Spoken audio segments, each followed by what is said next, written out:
जय भोजपुरी रउआ लोग से एगो निहोरा बाकी लाल रंग के सब्सक्राइब बटन के दबा के भोजपुरी फैंस क्लब से जुड़ जाए जा और ये घंटी वाला बटन के दबा के भोजपुरी के सब जानकारी बिल्कुल फ्री में मोबाइल पे पाई जा।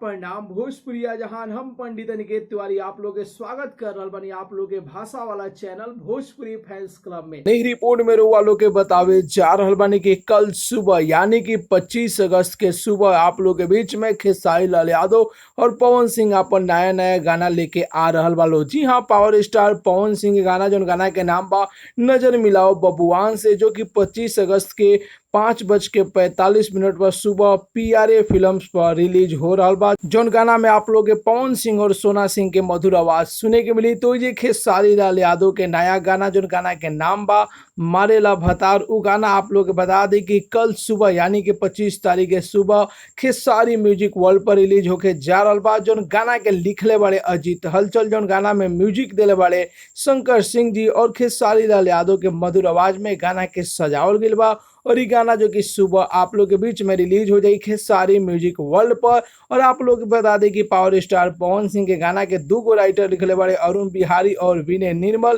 और ये गाना में म्यूजिक दिले बड़े छोटे बाबा। तो आप लोग के बीच में कल सुबह पावर स्टार पवन सिंह और खेसारी लाल यादव अपन नया नया गाना लेके आ रहा बालो। तो के गाना के इंतजार कर रहा बा, अपन राय जरूर ही कमेंट बॉक्स में बताई जा। और साथ ही साथ ये वीडियो के ज़्यादा से ज़्यादा लाइक करी जा, ज़्यादा से ज़्यादा शेयर करी जा। तो मिले तनी भैया अगला वीडियो में एगो नया न्यूज के साथ है। तब तक के लिए बाय बाय, टेक केयर, जय भोजपुरी।